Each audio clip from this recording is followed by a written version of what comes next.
بچوں کو سکھایا تو انشاءاللہ ہم یہاں بھی کامیاب رہیں گے، وہاں بھی کامیاب رہیں گے۔ Today is my topic education in Islam. چونکہ یہ ضیاء مصطفیٰ کانفرنس ہے، دارالعلوم ضیاء مصطفیٰ کے چھتر سائے میں علماء حفاظ کی دستار بندی ہونے والی ہے۔ انشاءاللہ تھوڑی ہی دیر میں آپ اپنے ماتھے کی نگاہوں سے دیکھیں گے کہ ضیاء مصطفیٰ نے کتنے خوبصورت پھول کا پروڈکٹ کیا ہے۔ یہ مدرسہ ہی ہے جس نے بڑے بڑے علماء کو پیدا کیا۔ مجاہد ملت اسی مدرسے کی پیداوار ہے۔ حضور شیر بیشہ اہل سنت اسی مدرسے کی پیداوار ہے۔ ہم اور آپ جس پیر کا دامن پکڑے ہوئے ہیں، سرکار غوث اعظم اسی مدرسے کی پیداوار ہے۔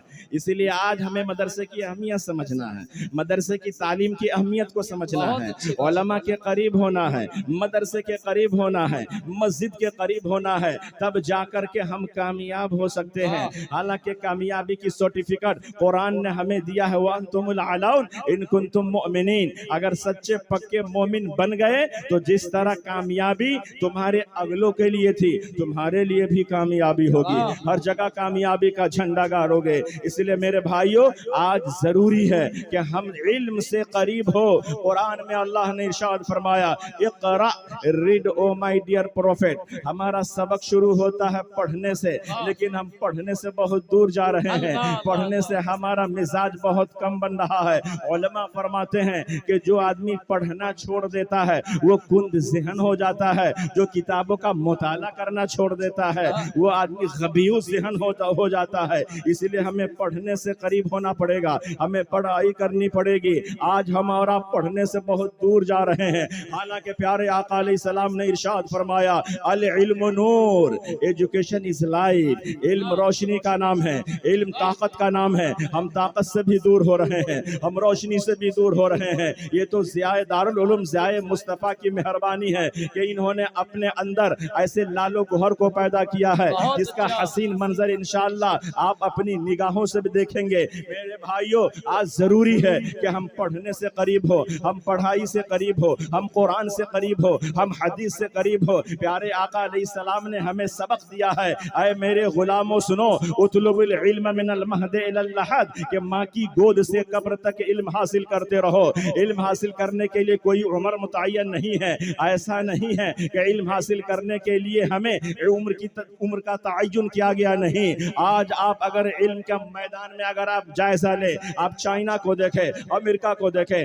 جاپان کو دیکھیں، فرانس کو دیکھیں، ان لوگوں نے علم پر محنت کی ہے، ایجوکیشن پر محنت کی ہے۔ آج سب سے زیادہ اگر کوئی خرچ علم پر کر رہا ہے تو وہ ویسٹرن کنٹری ہے، جو علم پر خرچ کر رہا ہے، ڈاکٹر بنا رہا ہے، انجینئر بنا رہا ہے، دینے کا مزاج بنا رہا ہے۔ یہ مائک ہے، یہ موبائل ہے، یہ لیپ ٹاپ ہے، یہ ہمارے سامنے نہ جانے کتنی ایجادات ہے۔ یہ دیا کس نے ہے؟ یہ کسی مسلمان نے نہیں، بلکہ حالانکہ فنڈامنٹل میں نے ہی دیا تھا، لیکن ریسرچ ان لوگوں نے کیا۔ ابھی چائنا کا جائزہ لیجئے، تقریباً 100 سے زیادہ وہاں ہائی کوالٹی کالجز قائم ہیں، یونیورسٹی قائم ہیں، وہاں پڑھنے کا مزاج بنایا گیا ہے۔ آج پوری دنیا میں اگر پوری دنیا کا جائزہ لے تو آکسفورڈ کا کوئی جواب نہیں ہے، کیمبرج کا کوئی جواب نہیں ہے، لیکن ہمارے یہاں ایک یونیورسٹی ہے جس کا نام جامعۃ الازہر مصر ہے، پھر بھی وہاں پریکٹیکل کی کمی پائی جاتی ہے۔ آج ہمارے پاس آکسفورڈ کا جواب نہیں، آج ہمارے پاس کیمبرج کا جواب نہیں، لیکن ہاں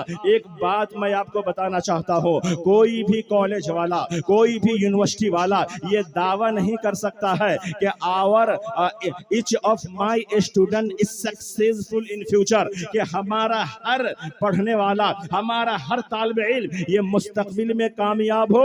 یہ کوئی کالج والا دعویٰ نہیں کر سکتا ہے، یہ کوئی یونیورسٹی والا دعویٰ نہیں کر سکتا ہے کہ میرا ہر اسٹوڈنٹ کامیاب ہے۔ کوئی فرسٹ لاتا ہے، کوئی سیکنڈ لاتا ہے، کوئی تھرڈ لاتا ہے، کوئی سپلیمنٹری لاتا ہے، لیکن نتیجتاً کبھی وہ ناکام بھی ہو جاتا ہے، کبھی وہ فیل بھی ہو جاتا ہے۔ لیکن آئیے میں آپ کو ایک ایسا مدرسہ بتاتا ہوں جو اسی آسمان کے نیچے ہے، اسی دھرتی کے اوپر ہے، جس مدرسے کے اسٹوڈنٹ کا عالم یہ ہے کہ وہاں، جس مدرسے کا سبجیکٹ کا عالم یہ ہے کہ وہاں کوئی سبجیکٹ بھی متعین نہیں ہے، وہاں کوئی جغرافی نہیں پڑھائی جا رہی ہے، وہاں الگ سے کوئی سائنس نہیں ہے، وہاں سوشل نہیں ہے، وہاں فزکس نہیں ہے، وہاں کیمسٹری نہیں ہے۔ اس مدرسے میں صرف دو چیز پڑھائی جاتی ہے، دو کتابیں پڑھائی جا رہی ہے، ایک کا نام ہے قرآن حکیم اور دوسری کتاب کا نام ہے حدیث مصطفیٰ۔ قرآن پڑھایا جا رہا ہے، حدیث پڑھایا جا رہا ہے، اور اس مدرسے میں پڑھنے والے کی کوئی عمر بھی متعین نہیں ہے کہ 20 سال پڑھنا پڑے گا،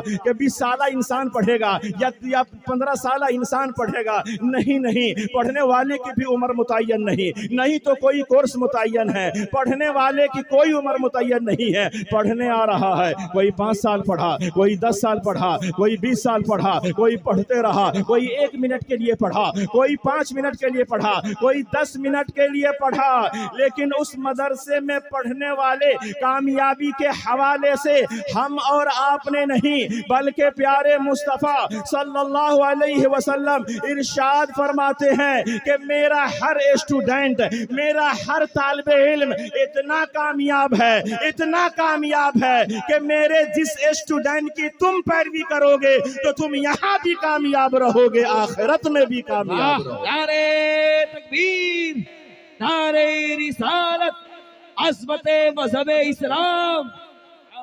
آج دارالعلوم جائے مصطفیٰ یوں سمجھ جائیے کہ ہماری اسی مدرسے کی ایک شاخ ہے، جس مدرسہ کو ہم صفہ کے نام سے جانتے ہیں، مدینہ شریف میں ہے۔ پیارے مصطفیٰ صلی اللہ علیہ وسلم مدینہ طیبہ تشریف لے گئے تو گھر بعد میں بسایا، پہلے صفہ قائم کیا، مدرسہ قائم کیا، یعنی مدرسے کی دلچسپی ذرا دیکھیے اور ہماری اور آپ کی دلچسپی دیکھیے کہ ہم مدرسے سے کتنے دور جا رہے ہیں۔ آئیے ذرا میں آپ کو پوائنٹ کی بات بتاؤں، کمنگ آن دا پوائنٹ۔ اللہ تبارک و تعالی نے رسول اللہ کو دنیا میں جلوگر کیا، قرآن اعلان کر رہا ہے ما کان محمد ابا احد من رجالکم ولکن رسول اللہ وخاتم النبیین۔ It is a message by the prophet Muhammad sallallahu alayhi wasallam that nubuwwat has been completed and finalized. No Nabi will come after Prophet Muhammad sallallahu alayhi wasallam. No prophet will come after Prophet Muhammad sallallahu alayhi wasallam. نبوت کا دروازہ بند ہو چکا ہے، رسالت کا دروازہ بند ہو چکا ہے، اب نبی آنے والے نہیں ہیں، مگر یہ آخری نبی جب جلوہ گر ہوئے تھے تو کس شان سے پیدا ہوئے تھے۔ آئیے میں ذرا ایک تھاٹ آپ کو دینا چاہتا ہوں، ایک فکر آپ کو دینا چاہتا ہوں۔ آپ ہندوستان کے لیڈر کے پاس چلے جائے، ہندوستان کے پرائم منسٹر کو دیکھے، خواہ وہ نریندر مودی ہو، خواہ وہ منموہن ہو، خواہ وہ کوئی بھی ہو، آپ امریکہ چلے جائے، باراک اوباما کو دیکھے، بش کو دیکھے، ٹرمپ کو دیکھے، کلنٹن کو دیکھے، یعنی جتنے بھی دنیا کے بڑے بڑے ممالک ہیں، ہر ملک کے پریزیڈنٹ ہونے کے لیے ایجوکیٹڈ پرسن کا ہونا ضروری ہے، ایجوکیٹڈ پرسن کا ہونا کمپلسری ہے، ڈاکٹر کا ہونا کمپلسری ہے، عالم کا ہونا کمپلسری ہے، خواہ وہ دین کا عالم ہو یا دنیا کا عالم ہو۔ آخر ایسا کیوں؟ اس لیے کہ انہیں ملک کا نظام چلانا ہوتا ہے، انہیں محلے کی لیڈنگ کرنی ہوتی ہے۔ اگر ہمارے ہندوستان کا پرائم منسٹر ایلیٹریٹ پرسن ہوگا، جاہل ہوگا، تو اسے پتہ نہیں چلے گا کہ ہندوستان کا نظام کیسے چلایا جائے، مہاراشٹر کو کیسے ڈیل کیا جائے، یو پی کو کیسے لیڈ کیا جائے، اتر پردیش کو کیسے ڈیل کیا جائے، اسے پتہ نہیں ہوگا۔ اس لیے ہر پریزیڈنٹ کے لیے ایجوکیشن کا ہونا کمپلسری ہے، خواہ وہ دین کا علم ہو یا دنیا کا علم ہو، ایجوکیٹڈ پرسن کا ہونا ضروری ہے۔ آئیے میں آپ کو ایک بات بتا دوں، ابھی تو دنیا میں 7 ارب لوگ تقریباً پائے جاتے ہیں، 200 سے زیادہ ملک پایا جاتا ہے۔ ہر ملک کو چلانے کے لیے ایجوکیٹڈ پرسن کا پریزیڈنٹ ہونا کمپلسری ہے۔ یہ تو دنیاوی طریقہ ہے۔ اب ذرا اندازہ کیجئے کہ اللہ تبارک و تعالی نے رسول اللہ کو صرف عرب چلانے کے لیے نہیں بھیجا، صرف عجم کو چلانے کے لیے نہیں بھیجا، صرف بھارت کو چلانے کے لیے نہیں بھیجا، صرف یورپ کو چلانے کے لیے نہیں بھیجا، بلکہ اللہ تبارک و تعالی نے اپنے محبوب کو پوری دنیا چلانے کے لیے بھیجا تھا۔ تو اب اندازہ کیجئے کہ جب دنیا کے ممالک کے پریزیڈنٹ ہونے کے لیے عالم کا ہونا کمپلسری ہے، تو اندازہ لگائے کہ جب پوری خدائی کو چلانے کے لیے، پوری دنیا کو چلانے کے لیے اللہ تعالیٰ نے اپنا نائب رسول اللہ کو بنا کر کے بھیجا، تو کتنا بڑا عالم بنایا ہوگا، کتنا ماہر بنایا ہوگا، کتنا ایجوکیٹڈ پرسن بنایا ہوگا۔